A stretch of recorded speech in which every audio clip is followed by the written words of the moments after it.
Hello Internet, my name is Ryan Ingram and today we're going to talk about evictions. Now I know in speaking with a lot of people that are either real estate investors or thinking about real estate investing, then it seems pretty unanimous that evictions are probably one of the most dreaded, uncomfortable, and worst situations that either party could ever be in. It's not any fun for the person that is doing the evicting, and it's definitely not any fun for the person that's getting evicted. There's this human element that's a part of it that's just insurmountable. But then when you're looking at it from an investment standpoint, there's a lot of misconceptions about how much it's going to cost. And, it's always going to be a mixed bag as to how someone leaves the property. So I thought it would be a good idea. We recently processed about 4 evictions, and now I wanted to show the aftermath of that. Before we look at these photos, I just want to point out really quick that we try really hard not to evict anyone. It's not something that we enjoy doing. It's not something that we want to do.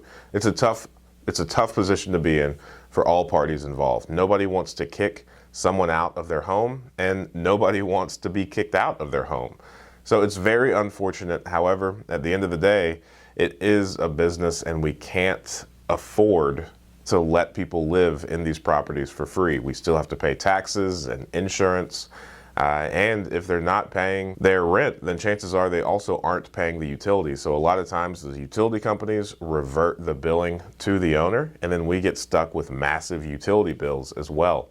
Especially like now when the weather's starting to turn and people have to constantly heat these homes. So it's our standard operating procedure to post a 3-day notice after the grace period has expired. Generally, that is like the 5th of every month. If we have any communication, if these people want to go on a payment plan, if they want to reach out to a nonprofit and work, there's several nonprofits in the area that are helping people pay their rent that aren't able to. And from what I can see, no one so far has been declined.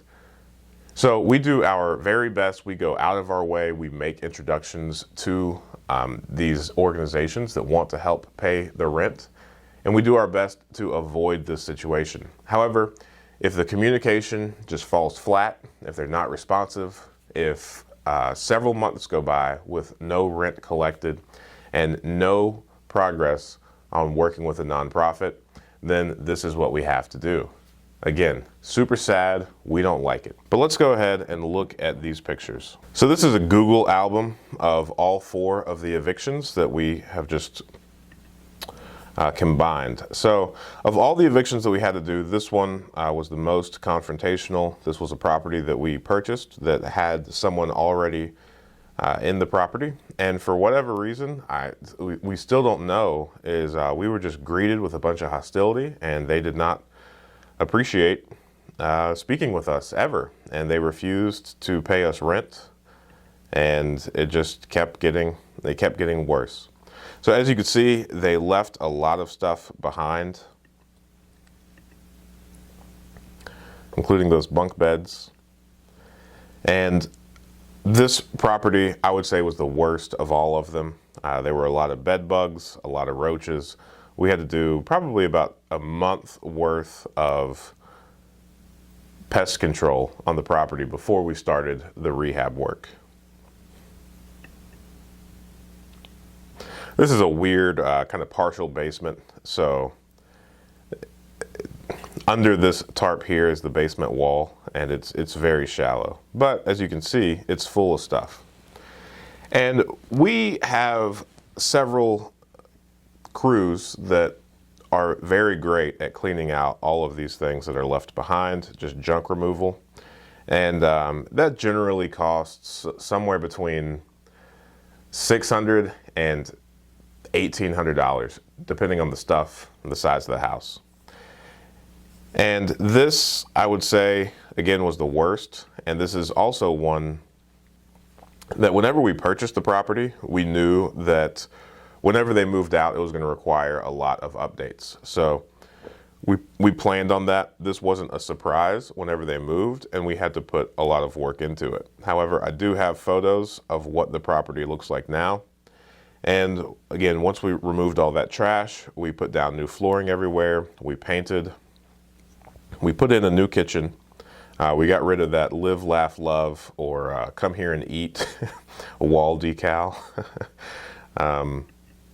So this is what the property looks like now. And this cost us, I would say, right around $20,000 in order to redo the subfloor in the kitchen and in the bathroom. There had been some leaks going on for quite some time.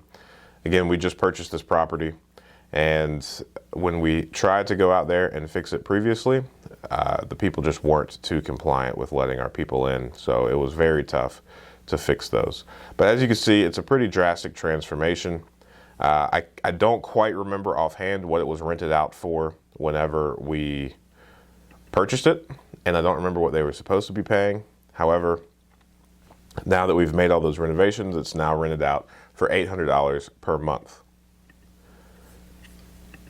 Let me see, is there that live, laugh, love? Did I get a picture in that? Nope. So there was a decal up here that said live, laugh, love, or something like that. All right, and this is the second property that we did the eviction on, and I actually had to crawl through the window of this property. And this one was one that we renovated already, and she lived there for less than a year. But this is all the stuff that she left behind, and fortunately this wasn't bad at all. There was minimal damage, a broken window, a lot of touch-up painting that needed to be done. Again, more personal belongings that were left behind. But it's all really nice. It was recently renovated. So fortunately on this one, all we really had to do was get all this stuff out, do some touch-up painting, fix a few things here and there.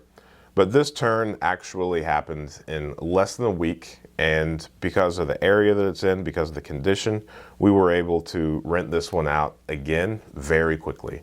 So this property, from the time that they left and that they were evicted to the time that it was occupied again, was less than 2 weeks.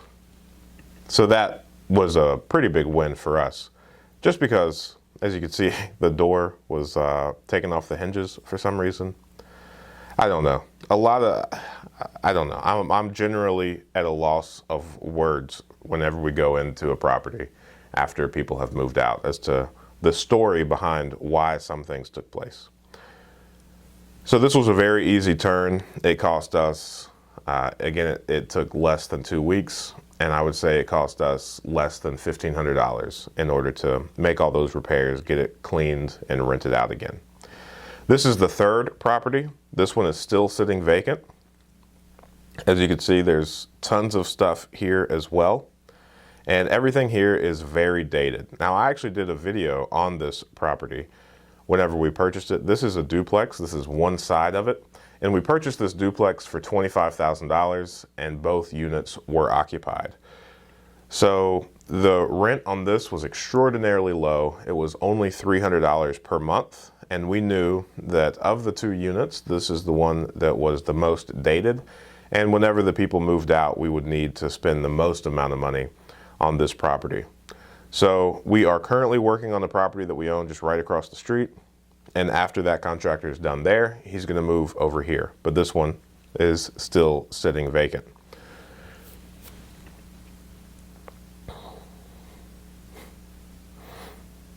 And as you can see on this one, we're going to have to put in a new bathroom, a new kitchen.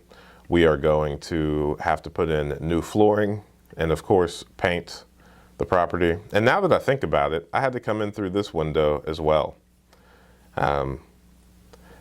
I really don't like crawling through windows. I'm a big boy. However, I was recently taking my kids to a property, and my son, my oldest son, he's 4 now, he's about to turn 5 next month, and we found the open window, and instead of me crawling through it, he was old enough where all I had to do was pick him up and place him inside, and he ran to the front door and unlocked it. And I thought to myself, boy, that sure is nifty. If we didn't have like morals and ethics, we could make quite a living doing that. That was a joke, Mom. So this is it's not in bad shape. There's a lot of stuff, and unfortunately, it's a trend around here in some households to keep dogs in basements. And whenever you keep a dog in a basement, inevitably that dog is going to poop in the basement. And if you go too long without cleaning that up, then it gets really difficult to get the smell out of there. So that's one thing that we're going to have to address in this property as well. And again, we purchased this property for $25,000. The market has been really good to us since we have purchased this property. I would say it's worth somewhere in the $75,000 to $95,000 range at the moment. And whenever this is renovated, whenever we redo the kitchen and redo, the flooring, the painting, the ceiling, it's probably going to cost about $25,000 or $30,000 just for the extent of rehab that's needed. And this is one of those really large duplexes where it's a 3-bedroom, 1 or 1.5 bath. I'm not quite sure. And it'll probably rent for $900 a month or somewhere in that ballpark. So we're not losing money on this property, as big of a turn as it is. And like I said, we purchased it for $25,000. We've got 40 or 50 in equity at the moment, and we haven't done any work to the property yet. So it's about time that we make this unit look really nice, fix whatever leak was happening here permanently, and go ahead, give this thing a massive facelift, and then make it a functioning unit to society again. And then here is the last one. Now this was the strangest eviction. The door was open, and this is what it looked like whenever we were walking through it. I don't know if you could see that. Let me see if I could zoom in. There's definitely some animal poop in there. And at first, that might confuse some people, but when I opened up the door to go in, it was very strange because a cat came running out. So unfortunately, I don't know the entire story, but this eviction caused the resident to somehow leave her cat behind. Not sure the full story. And I also, similar to the door being off the hinge of the other property, I have no idea as to why this panel of the door is missing. My best guess is that she wanted to keep this door closed because this is the room that the animals clearly did most of their lounging or playing around. This is where all these accessories for animals were, and their food and whatnot. So this one was also a very quick turn. We renovated the bathroom and the kitchen. I think we have some pictures of the kitchen in here as well. Oh, there was the panel for that door. So I think we were able to fix that. I say that, I mean, the door is fixed. I just don't know if we were able to use that panel, if we had to replace it, or if we had to replace the door. But it was a good unit. I mean, this one, I think I made a video about this property as well, and I mentioned that it's one of my absolute largest pet peeves, my biggest disappointments whenever I see this. And I don't know why they went with this salmon color, but deck paint on the floor drives me bananas. I hate seeing it. I think it's an absolute waste. I think it's very disrespectful to the property. I mean, you could see how awesome all this wood trim is. And this is a duplex as well. And again, it's one of those massive 3-bedroom duplexes. So it's a really beautiful property. So this is the kitchen. The cabinets are probably original. I like to call these century cabinets because so long as you keep the hinges, the paint out of a lot of the hinges, these things last forever. They're real troopers. So we were able to clean this property up and rent it out again. All right. So those are all the photos of the evictions. And as much as I dislike the entire eviction process, I just wanted to show what evicted properties look like and just kind of talk through what we had to do to get them up to speed. So we've still got one out there that's pending. We spent $20,000 on another one, the one that we've already got rented out again. And then the other two, we were just able to clean those up and get someone else in there. So I hope this video was helpful, and I really just want you to know that if you allocate for everything appropriately, then when you have to evict someone, it's not pleasant, it's going to cost money, but at the end of the day, I would much rather you have a property that someone is caring for, someone has kind of partnered with you to take care of the property long term, to treat it like it's their own, and also have the decency to pay you rent on a monthly basis. So again, it's not fun, it's a super sad process for all parties involved, but at the end of the day, sometimes it's just a thing that has to happen. And when it does happen, it's generally going to be better for the property. You're going to be able to get in there, make some repairs, address any deferred maintenance, make the property look nicer, and get it back on the market. So if you have any questions, please don't hesitate to comment below or reach out to me, ryan@seekwisdom.us. That's my email address. My brother and I also run a mastermind group that we would love to have you be a part of. And lastly, every Friday morning at 8 a.m. Eastern Standard, which is tomorrow, I do a live stream on this channel where I hope to answer any question that you may have. So thank you so much, and I'll talk to you soon.